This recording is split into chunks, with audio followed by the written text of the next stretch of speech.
तुमच्या राज्याच्या एका केंद्रीय मंत्र्याची मुलं मुस्लिम समाजाच्या संबंधी या पद्धतीची जाहीर भाषण पुन्हा पुन्हा करतात आणि त्याला अंमल घालायचं काम तुम्ही केलं जात नाही. या उलट टेलिव्हिजनवर त्याची बघावायची काळजी घेतली जाते.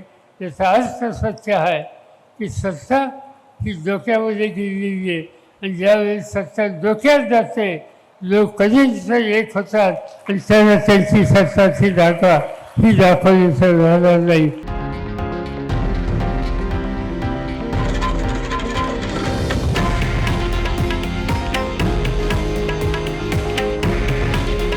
हे आहे देशातील नंबर 1 न्यूज नेटवर्क आणि आपण पाहत आहात TV9 मराठी.